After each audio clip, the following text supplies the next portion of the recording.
हरे कृष्णा। हम कल की कथा में आगे चलते हैं। बालकों की व्याकुलता देखकर भयहंता भक्तवत्सल माधव बलराम जी के साथ उस स्थान पर आए जहां वे बालक खड़े थे।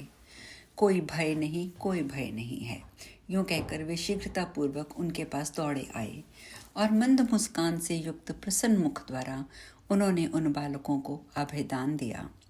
श्री कृष्ण और बलराम को देखकर बालक हर्ष से नाचने लगे। उनका भय दूर हो गया। क्यों न हो, भगवान की स्मृति ही अभयदायिनी तथा इस प्रकार से मंगल प्रदान करने वाली होती ही है। बालकों को निगल जाने को उद्यत हुए उस दानव को देखकर मधुसूदन श्री कृष्ण ने महाबली बलराम को संबोधित करके कहा। श्री कृष्ण बोले, भैया, ये दानव राज बलि का बलवान पुत्र है। इसका नाम साहसिक है। पूर्व काल में दुर्वासा ने इसे शाप दिया था। उस ब्रह्म शाप से ही ये गदा हुआ है। ये बड़ा पापी महान बल पराक्रम से संपन्न है, अतः मेरे ही हाथ से वध के योग्य है। मैं इसका वध करूंगा। तुम बालकों की रक्षा करो।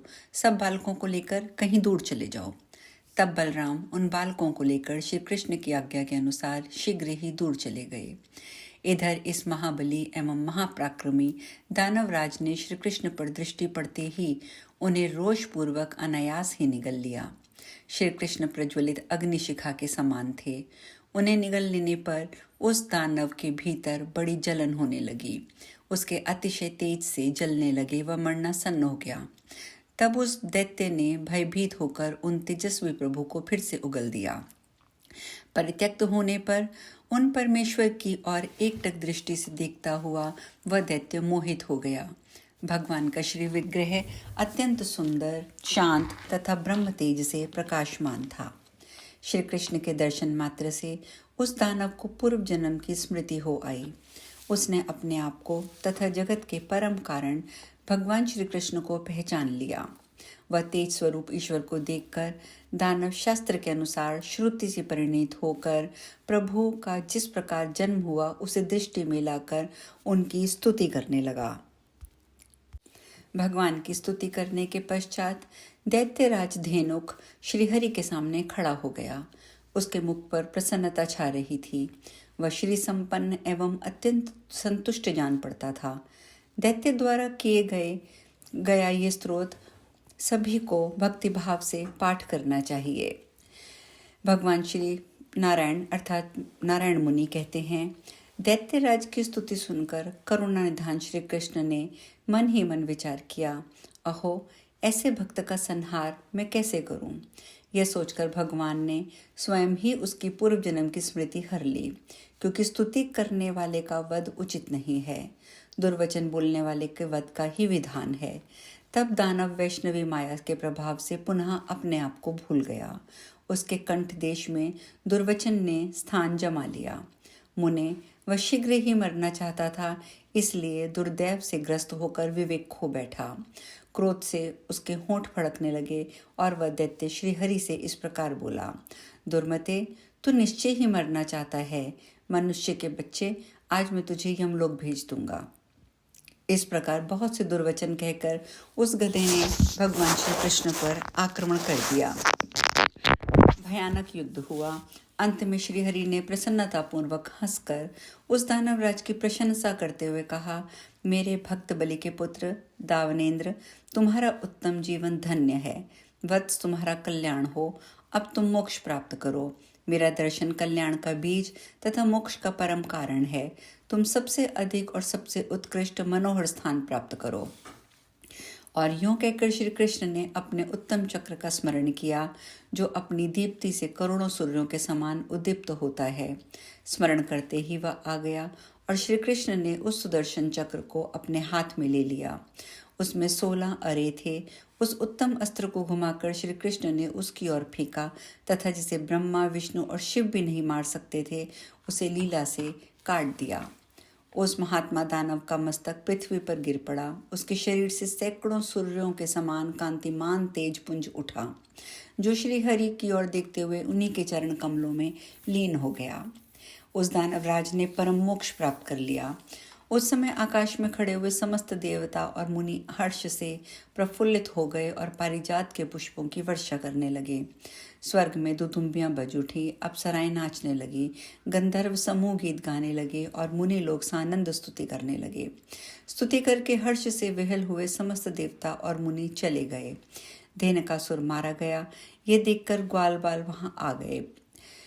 बालकों में श्रेष्ठ बलराम ने पुरुषोत्तम का स्तवन किया। समस्त ग्वाल बालों ने भी उनके गुण गाए। वे खुशी के मारे नाचने लगे। श्री कृष्ण और बलराम को कुछ पके हुए फल देकर शेष सभी फलों को उन बालकों ने प्रसन्नचित्त होकर खाया। खा पीकर बलराम और बालकों के साथ श्रीहरि अपने घर को चले गए। ये कथा सुनने के बाद नारद जी ने प्रश्न किया, हे मुनिवर, किस पाप से बलिपुत्र साहसिक को गधे की योनि प्राप्त हुई? दुर्वासा जी ने किस अपराध से दानवराज को शाप दिया? नाथ, फिर किस पुण्य से दानेश्वर ने सहसा महाबली श्रीहरि का धाम और उनके एकत्व अर्थात सायुज्य मोक्ष को प्राप्त कर लिया? संदेह भंजन करने वाले महर्षि, आप इन सब बातों को मुझे विस्तार से बताइए। नारायण मुनि कहते हैं, वत्स नारद, सुनो, मैं इस विषय में प्राचीन इतिहास कहूँगा। मैंने इसे अपने पिता धर्म के मुख से गंधमादन पर्वत पर सुना था। यह विचित्र एवं मनोहर वृतांत पाद्य कल्प का है और श्री नारायण देव की कथा से युक्त होने के कारण कानों के लिए उत्तम अमृत है। जिस कल्प की ये कथा है उसमें तुम उपहरणन नामक गंधर्व के रूप में थे। तुम्हारी आयु 1 कल्प थी। तुम शोभायमान, सुंदर और सुस्वेत यौवन से संपन्न थे। 50 कामनियों के पति होकर सदा श्रृंगार में रत और तत्पर रहते थे। ब्रह्मा जी के वरदान से तुम्हें सुमधुर कंठ प्राप्त हुआ था और तुम संपूर्ण गायकों के राजा समझे जाते थे। उन्हीं दिनों दैववश ब्रह्मा का शाप प्राप्त होने से तुम दासी पुत्र हुए और वैष्णवों के अवशिष्ट भोजन जनित पुण्य से इस समय साक्षात ब्रह्मा जी के पुत्र हो। अब तो तुम असंख्य कल्पों तक जीवित रहने वाले महान वैष्णव शिरोमणि हो। ज्ञानमय दृष्टि से सब कुछ देखते और जानते हो और महादेव जी की भी प्रिय शिष्य हो। मुने, इस पाद्य कल्प का वृतांत मुझसे सुनो। दैत्य के इस सुधा तुल्य मधुर वृतांत को मैं तुम्हें अवश्य सुनाऊंगा। ये कहकर नारायण मुनि ने कहना आरंभ किया। एक दिन की बात है। बलि का बलवान पुत्र साहसिक अपने तेज से देवताओं को परास्त करके गंधमादन की ओर प्रस्थित हुआ। उसने संपूर्ण अंग चंदन से चर्चित थे। वह रत्नमय आभूषणों से विभूषित हो रत्न के ही सिंहासन पर विराजमान था। उसके साथ बहुत बड़ी सेना थी। उसी समय स्वर्ग की परम सुंदरी अप्सरा तिलोत्तमा उस मार्ग से आ निकली। उसने साहसिक को देखा और साहसिक ने उसको। पुंछली स्त्रियों का आचरण दोषपूर्ण ही होता है। वहीं दोनों एक दूसरे के प्रति आकर्षित हो गए। चंद्रमा के समीप जाती हुई तिलोत्तमा वहां बीच में ही ठहर गई। उल्टा स्त्रियां कैसी दुष्ट हृदय होती हैं और वे किसी के भी पाप का विचार न करके सदा पापरत ही रहा करती हैं। वह यह सब बता लाकर भी तिलोत्तमा ने अपने बाह्य रूप सौंदर्य से साहसिक को मोहित कर लिया। तदंतर वे दोनों गंधमादन के एकांत रमणीय स्थान में जाकर यथेच विहार करने लगे। वहीं मुनिवर दुर्वासा योगासन में विराजमान होकर श्री कृष्ण के चरणाविंदों का चिंतन कर रहे थे। तिलोत्तमा और साहसिक उस समय कामवश चेतना शून्य थे। उन्होंने अत्यंत निकट ध्यान लगाए हुए बैठे मुनि को नहीं देखा। उनके उस छिन्न अभिसार से मुनि का ध्यान सहसा भंग हो गया। उन्होंने उन दोनों की कुत्सित चेष्टाएं देखकर क्रोध में भरकर कहा। दुर्वासा बोले, ओ गधे के समान आकार वाले निर्लज्ज नराधम, उठ। भक्त शिरोमणि बलि का पुत्र होकर भी तू इस तरह पशुवत आचरण कर रहा है। देवता, मनुष्य, दैत्य, गंधर्व तथा राक्षस ये सभी सदा अपनी जाति में लज्जा का अनुभव करते हैं। पशुओं के सिवा कभी सभी मैथुन कर्म में लज्जा करते हैं। विशेषता गधे की जाति ज्ञान और लज्जा से हीन होती है। अतः दानव श्रेष्ठ, अब तू गधे की योनि में जा। तिलोत्तमे, तू भी उठ। पुंछली स्त्री तो निर्लज्ज होती है। दैत्य के प्रति तेरी ऐसी आसक्ति है तो अब तू दानव योनि में जन्म ग्रहण कर। ऐसा कहकर रोष से जलते हुए दुर्वासा मुनि वहां चुप हो गए। फिर वे दोनों लज्जित और भयभीत होकर उठे और मुनि की स्तुति करने लगे। साहसिक बोले, मुने, आप ब्रह्मा विष्णु और साक्षात महेश्वर हैं, अग्नि और सूर्य हैं, संसार की सृष्टि और पालन करने वाले हैं। आप मेरे अपराध को क्षमा करें, मुझ पर कृपा करें। जो सदा मूढ़ों के अपराध को क्षमा करे वही संत महात्मा एवं ईश्वर है। यूं कहकर दैत्यराज मुनि के आगे बैठ गए और क्षमा याचना करने लगे।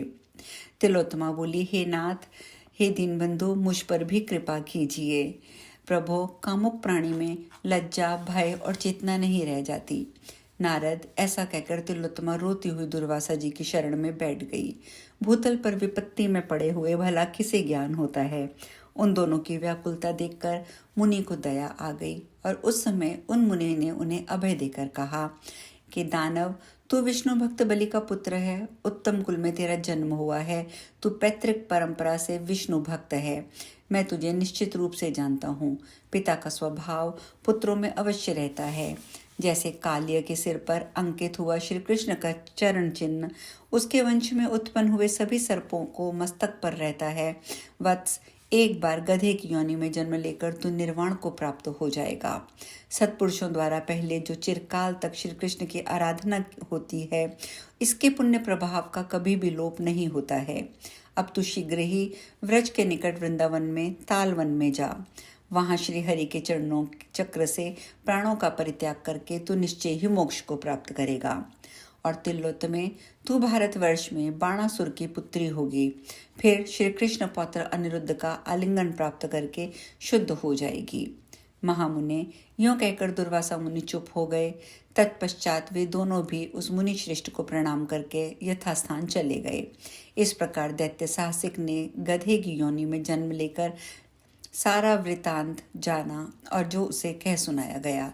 तिलोत्तमा बाणासुर की पुत्री उषा होकर अनिरुद्ध की पत्नी हुई। आज हम कथा में यहीं विश्राम लेंगे। शेष कल। हरे कृष्णा।